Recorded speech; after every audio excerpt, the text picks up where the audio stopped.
En los umbrales de la historia, cuenta la leyenda que una diosa entró en tristeza de amor. Y debido a esa tristeza de amor, comenzó a derramar lágrimas sobre el océano Pacífico. Y allá donde fueron cayendo lágrimas, se fueron creando islas. Ese fue el origen mitológico, ese fue el origen de leyenda, del gran país del sol naciente, del gran Japón, el imperio.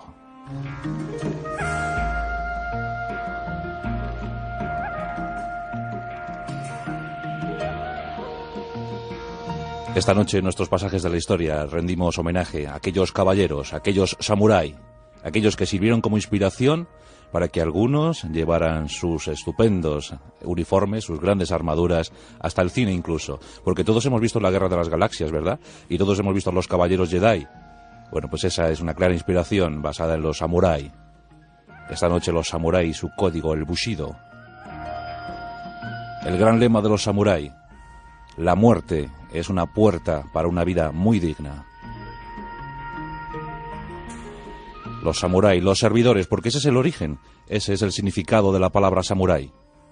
Samurái significa servidor. Aquellos que pueden gobernar porque no ambicionan la riqueza, porque no buscan los tesoros, porque solo quieren servir a su señor, a su sensei, buscan a su maestro y a él le sirven. Por eso son servidores, por eso son guardianes del país, guardianes de los dominios. Los caballeros samurái. Una historia ancestral, una historia antiquísima, clavada, enraizada en lo más profundo de las tradiciones japonesas. El canto de cisne de los samuráis, sin duda alguna, fue aquellos aviones kamikaze que se lanzaban contra los buques norteamericanos en el Pacífico, en un último y titánico esfuerzo por salvaguardar las costas de su país. En 1945, los japoneses descubrían horrorizados que su emperador posiblemente no era divino como ellos pensaban. Escucharon su voz por primera vez y cuentan que muchos samurái practicaron el harakiri, se suicidaron porque no podían soportar la derrota. Porque dicen que el máximo honor para un samurái es buscar el honor, y en la búsqueda de ese honor se encuentra la muerte. Morir en el campo de batalla es el máximo honor al que puede aspirar un samurái. Japón, en ese periodo Jomon, desde 10.000 años antes de Cristo hasta unos 300 antes de Cristo, era un país poblado por cazadores, por grupos nómadas de cazadores. Se sabe que Japón fue poblado posiblemente desde Corea. En ese año 300 termina el periodo Jomon y los japoneses conocen el arroz, lo cultivan y cambian la faz de su tierra. Comienzan a organizarse en sociedad. Comienza el establecimiento de aldeas, de ciudades. Y llegan las influencias chinas. Llega la escritura china. Y llega un código, el arte de la guerra. Su autor, Sun Tzu. Un código escrito hace ya 2400 años. Y los primeros guerreros comienzan a leer ese código. En el siglo VI, después de Cristo, llega el budismo. Y los militares japoneses, los caballeros japoneses, se aferran a una corriente del budismo, el Zen. El Zen es el autoanálisis de la persona buscando la iluminación, porque el samurái busca la iluminación, busca la virtud, consigue acumular virtudes. De ahí su grandeza. De ahí su nobleza. Los samurái eran majestuosos, pero antes había habido otras castas guerreras en Japón. La leyenda nos habla del príncipe imperial Yamato. Yamato era una especie de Roldán, de Galahad, de Jorge. Muchos caballeros medievales se pueden ver reflejados en Yamato. Era un príncipe hermoso y guerrero, un príncipe combatiente. Pero también había una princesa, la princesa Jingo. La princesa Jingo, que iba a la vanguardia de las tropas en una invasión hacia Corea, iba embarazada y demostró tal valor en el combate que todos la adoraban, que todos la admiraban. Su hijo Jin llegó a emperador, y cuando murió Jin, fue deificado, y se le puso el nombre del dios de la guerra, Hashiman. La historia del Japón es una historia de nobleza y de orgullo. que se prolonga a lo largo de los siglos. Poco a poco los japoneses van abandonando las influencias chinas, crean su propio código de escritura, su propia escritura, sus propios caracteres, y también buscando su identidad, crean incluso su propia arquitectura. Los primeros samurái, los primigenios, los primitivos samurái, no basaban su poder en la katana, su arma habitual, su arma típica, sino en los arcos, aquellos arcos enormes de 2 metros. Combatían a caballo, lanzando sus dardos desde lo más alto del caballo. Era hermoso verles. Como os digo, basaban sus enseñanzas en ese arte de la guerra de Sun Tzu. Diferentes etapas, diferentes eras, y llega el medievo. Es el tiempo del feudalismo, es el tiempo de los daimos, de los nobles terratenientes, que poco a poco se van enzarzando en guerras civiles. Son muchos los clanes que afloran en los territorios japoneses, los clanes que buscan llegar al poder. Es el tiempo del shogun, del jefe militar, del general. Al emperador se le veneraba, pero al shogun se le temía. El tiempo de las guerras civiles, un tiempo cruel y devastador para el Japón, donde los hermanos mataban a los hermanos, donde los clanes empezaban a iniciarse en los rituales de las artes marciales. Es el tiempo de las guerras Genpei, entre 1180 y 1185. Diferentes clanes quedan sumidos, enzarzados en cruentas luchas. Aquí tenemos uno de los clanes más poderosos. Primero habían sido los Fujiwara. Los Fujiwara habían conseguido llegar al poder imperial gracias a enlaces matrimoniales. Pero había 2 clanes muy poderosos. Había 2 clanes que contaban con increíbles ejércitos, con tropas entusiastas e idealistas. Estaban los Taria, que se enfrentaban a los Minamoto. Y los 2 clanes lucharon hasta que vencieron los últimos, los Minamoto. Los Taria eran finos, educados, siempre dispuestos al combate, pero siempre con educación, siempre valorando y ensalzando las virtudes del guerrero. Los Minamoto eran más rústicos, pero al final se hicieron con la victoria en las guerras Genpei.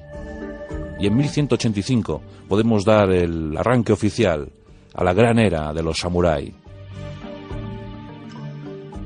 Como os digo, los samurái eran guerreros, sí, pero también eran virtuosos. También eran poetas, escritores, pensadores. Era una casta en sí. La sociedad japonesa se dividía en 4 castas. Había 4 clases sociales. Los samurái por encima de todos ellos. Pero también estaban los súbditos. También estaban los artesanos y los comerciantes. Curiosamente, estos en el último lugar. A los samurái no les estaba permitido el comercio. Se decía que era indigno. Los samuráis llegaron a ser muy, muy numerosos. Fijaos que en el declive, ya estamos hablando del siglo XIX, 1868, el 7% de la población japonesa era samurái. Eso nos habla de más de 2 millones de personas. Fue la grandeza de una casta, la grandeza casi de una raza. En 1185, después de haber vencido en las guerras Genpei, los Minamoto inician la era Kamakura. Allí establecen la capital civil y militar. Los samuráis sirven al señor, al daimo o al daimyo, a los nobles terratenientes locales, y lo basan todo en el honor y en el poder de sus armas. Siempre a caballo. Eran estupendos jinetes, caballos pequeños, resistentes, con sus inmensas armaduras. Las Oyuroi eran armaduras negras, lacadas en negro.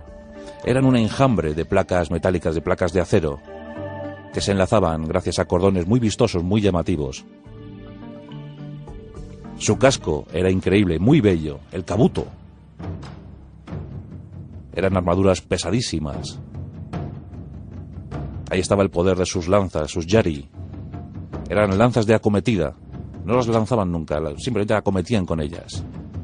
Y por supuesto, el alma del guerrero, la katana. Una espada increíble, de 60 centímetros aproximadamente. Los samurái creían firmemente en su katana, y decía la historia que el alma del samurái se entroncaba con el alma de la katana. Los samuráis respetaban muchísimo a los herreros que creaban esas katanas. Había un ritual secreto. Los samuráis debían coger la katana que fuera para ellos. Los herreros podían pasar hasta 3 meses para fabricar, para crear una katana. Dicen que le daban la vuelta al hierro una y otra vez, que la creaban a martillo, que podían moldearla hasta 20 veces, hasta que el aspecto de la katana fuera fuerte, pero a la vez frágil. Era un aspecto delicado, pero sumamente férreo. Cuando el samurái empuñaba la katana, herramienta y hombre eran una sola cosa. Los herreros, antes de fabricar, antes de construir una katana, elevaban cánticos a los dioses y pedían que aquella katana fuera fuerte, muy fuerte. Posteriormente mostraban las katanas a los samuráis, y estos debían buscar la suya. Entre las expuestas, aquella que les mandara, que les enviara mayor número de vibraciones positivas, esa debía ser suya. Y ya nunca más se volvían a separar. Cuentan que el acero era de tal calidad que con tan solo un gesto, con tan solo un corte, podían cortar la cabeza del enemigo. Con tan solo un movimiento. La katana, la yari, los yoroi, el kabuto y también el caballo, porque el samurái no se medía con los campesinos o con soldados de baja calidad, de bajo nivel. Los samuráis se medían entre ellos. Los 2 caballeros samurái que se podían encontrar en el campo de batalla tenían que infundir mucho temor al enemigo. Así buscaban sus máscaras de combate lo más grotescas posible, lo más estrafalarias posible. Se colocaban sus máscaras de combate, parecían demonios salidos del infierno. Igual que el caballero samurái vestía, así también lo hacía su caballo. Os podéis imaginar la estampa en el campo. El caballo y el caballero eran una misma cosa, procuraban la misma situación. Los retos debían ser magistrales, midiéndose unos a otros, lanzándose provocaciones, desenvainando sus katanas, mostrándolas al enemigo, enarbolando sus banderas, porque el samurái también llevaba una bandera. La ceñía en la espalda, la colocaba en la espalda, era la bandera de su clan, la bandera de su señor, y la defendían hasta la muerte. Eran tiempos de heroísmo y tiempos de resistencia, porque los samuráis se batieron no solamente entre ellos, sino también frente a un enemigo feroz, los mongoles. En el siglo XIII hubo 2 invasiones, o 2 intentos de invasión. Año 1274. 800 naves del Kublai Khan llegan a las costas de Japón. Llevan más de 30.000 hombres, 30.000 mongoles. Los samuráis de la costa quedan atónitos ante lo que están viendo. Hasta entonces los combates eran casi individuales, casi rituales. Pero ahora ante ellos una formidable masa de mongoles les abatía, les dominaba, les vencía. Tuvieron que aprender aquellos métodos, a golpe de espada, a golpe de derrota, pero aprendieron. Y los tifones se aliaron para dar al traste con aquella primera invasión. Pero los mongoles habían aprendido también la lección, y en 1281 fueron enviadas 4.000 naves al Japón. 4.000 naves con 200.000 guerreros. Los samuráis esperaban pacientemente. Se habían fortificado en sus ciudades y resistieron lo indecible. Resistieron a los mongoles. Al fin, el emperador elevó una oración y le pidió a sus dioses que les ayudara de alguna manera. Esa misma tarde, los cielos de Japón se nublaron y un viento divino vino para desbaratar la invasión mongola. 2/3 de la flota mongola fue hundida. 2/3 de los soldados cayeron. Fue el kamikaze, fue el viento divino. Desde entonces cuenta la historia que los japoneses se sintieron invencibles, porque pensaron que el cielo estaba de su lado. Era el momento de máximo esplendor para los samuráis. Lo basaban todo, como os he dicho, en el honor. Pensaban que el honor era lo primero, incluso por encima del amor, porque las bodas que hacían los samuráis eran bodas protocolarias. Simplemente buscaban esas bodas, esos enlaces matrimoniales, para tener mayor poder. Se les permitía tener concubinas. Y también cuenta la leyenda negra que aquí nacen las geishas, y a las geishas se les vendaban los pies.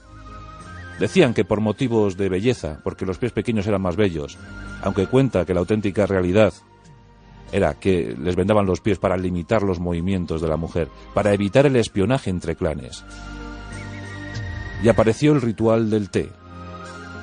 Todo un arte de estrategia, todo un arte de movimientos. Y los samuráis, cuando no combatían, creaban jardines acuáticos, y en ellos meditaban, en ellos elaboraban poesías. Auténticos caballeros, pero también crueles, porque tenían licencia para matar. Si un samurái consideraba oportuno matar a alguien, a un campesino, nadie se lo iba a recriminar. Lo había matado por algo. Nadie se lo demandaría. Se les temía muchísimo. Se consideraban intocables. Los Minamoto gobernaron, sus shogun gobernaron hasta 1333. Y en 1336 llegó otra nueva dinastía, los Ashikaga. Ellos establecieron la capital, en Kioto. Allí también tuvieron momentos de máxima tensión, siempre dominados por las guerras civiles.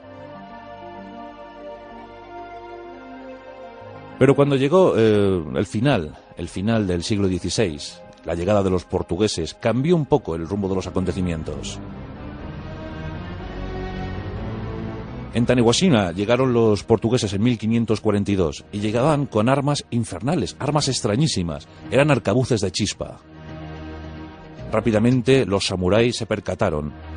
Aquel que controlara esas armas, aquel que fuera capaz de crear pólvora, podría dominar a los clanes vecinos.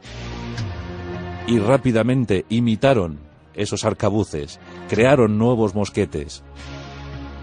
Aquí ya empezaban a imitarlo todo muy bien. Después de los portugueses llegaron los españoles, posteriormente los británicos, más tarde los holandeses y alemanes. Y durante un siglo fueron evangelizando. Dicen que el mundo católico japonés en aquel tiempo llegó a contar con más de 150.000 adeptos. Tenían su religión propia, el Shinto.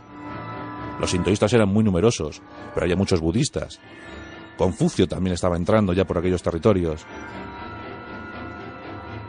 Pero los católicos habían entrado, y los samuráis se dieron cuenta de una cosa. Portugueses y españoles eran católicos, pero aquellos que habían llegado después no eran católicos, sino protestantes. Por tanto, empezaron a temer por el futuro de Japón, porque entre ellos, entre aquellos misioneros que se supone que eran tan buenos, había muchas disputas, muchas peleas. Seguro que alguna de las dos partes, en algún momento, querría dominar Japón. Por tanto, en el siglo XVII fueron expulsados. Solo se les permitió una pequeña colonia a los alemanes para intercambio comercial.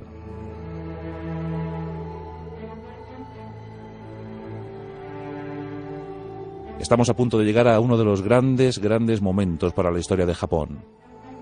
Y ese momento nos lo da la batalla de Sekigahara. Estamos en el otoño del año 1600. Aquí tenemos a uno de los grandes señores de la guerra, Tokugawa Ieyasu. Tokugawa va a crear una dinastía de shogunes, una dinastía que va a poner punto y final a las guerras civiles. Una batalla inmensa donde se ponen a prueba los mosquetes japoneses. Tokugawa se enfrenta con sus 80.000 hombres a un ejército de daimios del oeste de más de 130.000. Después de una batalla larguísima, 30.000 muertos sobre el campo de batalla. Pero Tokugawa es el gran vencedor. En 1603 es nombrado por el emperador Shogun. Shogun era el gran jefe militar del Japón. Puede derribar al emperador, pero todo lo contrario, le venera, le honra, le permite seguir viviendo en Kioto. Y él se establece en Edo, en la actual Tokio. Y ahí comienzan 250 años de paz y de tranquilidad.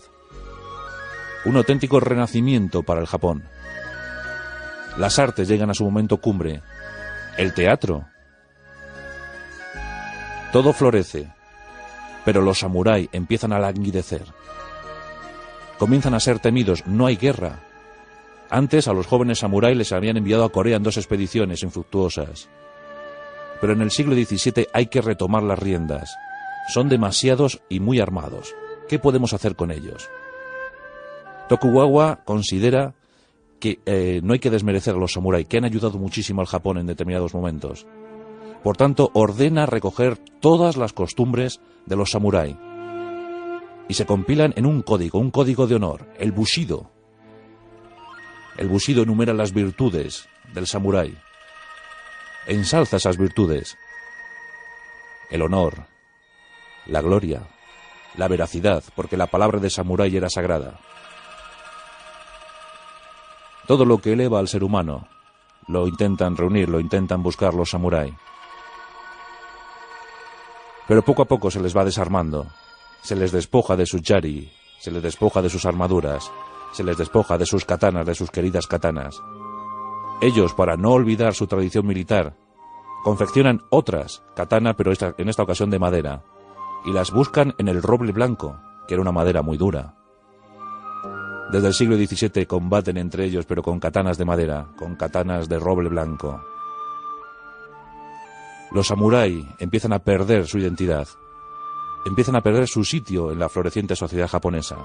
Buscan refugio en las ciudades, y allí se convierten en clase comercial. Son profesores, son maestros, son poetas, son eruditos.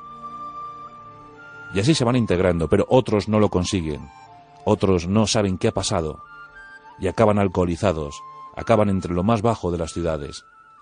Cuentan que era el 7% de la población, pero en las ciudades llegó a alcanzar el 70%. También le procuraron esplendor a esas ciudades. En 1853, aquellos buques negros que decían los japoneses, esos buques negros eran norteamericanos, se plantaban frente a las costas del Japón. Hubo que abrir la comunidad, hubo que abrir el país. En 1868 cae la dinastía Tokugawa y se recupera el poder imperial. Los jóvenes samurái ven que ha llegado de nuevo su momento. El emperador es divinizado.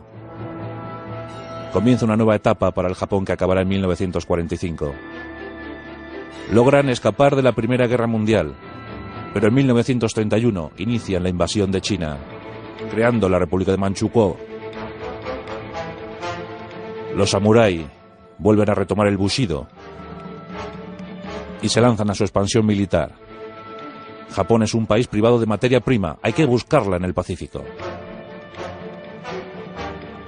Después de la campaña de China, llega el 7 de diciembre de 1941. Muchos samurái iban a bordo de aquellos Mitsubishi Zero que atacaron Pearl Harbor. Japón entra en la guerra y en tan solo un año consigue una expansión como nadie jamás había imaginado. Pero el poderío militar norteamericano es demasiado fuerte. Y por fin llega el auténtico y claro declive. Alemania había firmado la paz, había firmado la rendición en mayo. A los japoneses les iba a costar mucho más. La casta samurái no quería firmar la paz, querían luchar hasta el final, resistir hasta el final. En agosto de 1945, las bombas atómicas acabaron con la ilusión de aquellos samuráis, de aquel pueblo japonés. Fue tremendo. 15 días más tarde se firmaba el armisticio. Los últimos intentos de los samuráis venían con nombre de viento divino, con viento kamikaze. Miles de jóvenes leían su Bushido antes de lanzarse contra los portaaviones norteamericanos o los destructores. Como os dije antes, cuando los japoneses escucharon la voz de su emperador Hirohito, no daban crédito a lo que estaban escuchando. Era la primera vez que oían esa voz. Muchos samuráis optaron por el código ritual, optaron por la muerte ritual del harakiri. Así acabaron muchísimos de ellos. Después la reconstrucción, y hoy en día, gracias a ese empuje que tienen los japoneses, a esa forma de ver la vida, a ese honor, hoy en día Japón es casi ya la primera potencia mundial.